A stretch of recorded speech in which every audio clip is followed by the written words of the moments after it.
رسول کریم صلی اللہ علیہ وسلم کا ارشاد ہے، جنت میں رحم کرنے والا ہی داخل ہوگا۔ صحابہ کرام نے عرض کیا، یا رسول اللہ ہم سب رحم کرنے والے ہیں۔ آپ صلی اللہ علیہ وسلم نے فرمایا کہ رحم کرنے والا وہ نہیں جو اپنے آپ پر رحم کرے، بلکہ رحیم وہ ہے جو اپنے آپ پر اور دوسروں پر رحم کرے۔ اپنے آپ پر رحم کرنے کا مطلب یہ ہے کہ خلوص دل سے اللہ کی عبادت کرے اور گناہوں سے پرہیز کر کے اور توبہ کر کے اپنے وجود کو اللہ کے عذاب سے بچائے۔ اور دوسروں پر رحم کرنے کا مطلب یہ ہے کہ کسی مسلمان کو تکلیف نہ پہنچائے۔ فرمان نبوی صلی اللہ علیہ وسلم ہے، مسلمان وہ ہے کہ جس کے ہاتھ اور زبان سے لوگ محفوظ رہیں اور وہ جانوروں پر رحم کرے، ان سے ان کی طاقت کے مطابق کام لے۔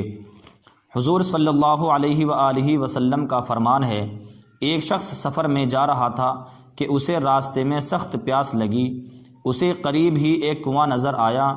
جب کنویں سے پانی پی کر چلا تو دیکھا کہ ایک کتا پیاس کے مارے زبان نکالے پڑا ہے۔ اسے خیال آیا کہ اسے بھی میری طرح پیاس لگی ہوگی، بس یہ سوچ کر واپس گیا، منہ میں پانی بھر کر کتے کے پاس آیا اور اسے پلا دیا۔ اللہ تعالیٰ نے محض اسی رحم کی بدولت اس کے گناہوں کو معاف فرما دیا۔ فرمان مصطفیٰ صلی اللہ علیہ وآلہ وسلم ہے، میری امت کے لوگ جنت میں نمازوں کی کثرت سے نہیں بلکہ دلوں کی سلامتی، سخاوت اور مسلمانوں پر رحم کرنے کی بدولت داخل ہوں گے۔ حضور انور صلی اللہ علیہ وآلہ وسلم کا ارشاد ہے، رحم کرنے والوں پر اللہ تعالی رحم کرتا ہے، تم زمین والوں پر رحم کرو، آسمان والا تم پر رحم فرمائے گا۔ فرمان نبی کریم صلی اللہ علیہ وآلہ وسلم ہے، جو کسی پر رحم نہیں کرتا اس پر رحم نہیں کیا جاتا، جو کسی کو نہیں بخشتا اسے نہیں بخشا جاتا۔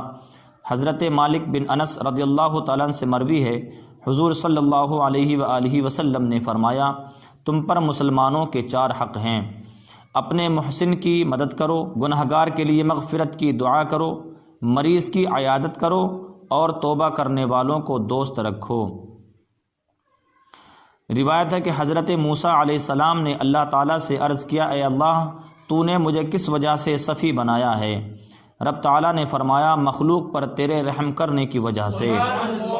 حضرت ابو درداء رضی اللہ تعالیٰ عنہ بچوں سے چڑیاں خرید کر انہیں چھوڑ دیتے اور فرماتے، جاؤ آزادی کی زندگی بسر کرو۔ فرمان نبوی صلی اللہ علیہ وآلہ وسلم ہے کہ رحمت، شفقت اور محبت میں تمام مسلمان ایک جسم کی طرح ہیں۔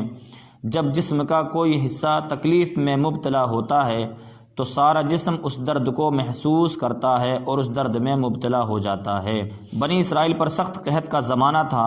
ایک عابد نیک پرہیزگار کا کسی ریت کے ٹیلے کے پاس سے گزر ہوا تو اس کے دل میں خیال آیا کہ کاش یہ ریت کا ٹیلا نہ ہوتا بلکہ آٹے کا ٹیلا ہوتا اور میں اس سے بنی اسرائیل کے پیٹ بھرواتا، ان کو کھانا کھلاتا۔ اللہ تعالیٰ نے بنی اسرائیل کے نبی کی طرف وحی بھیجی، میرے بندے سے کہہ دو کہ تجھے اس کے برابر کہ جتنا بنی اسرائیل کو آٹا کھلانے پر ثواب ملتا تجھے اتنا ثواب دے دیا گیا ہے۔ اس لیے فرمان نبوی صلی اللہ علیہ وسلم ہے کہ مومن کی نیت اس کے عمل سے بہتر ہے۔ فرمان نبوی صلی اللہ علیہ وسلم ہے، سخی اللہ تعالی جنت اور لوگوں کے قریب ہوتا ہے اور جہنم سے دور ہوتا ہے، بخیل اللہ تعالی جنت اور لوگوں سے دور ہوتا ہے اور جہنم سے قریب ہوتا ہے۔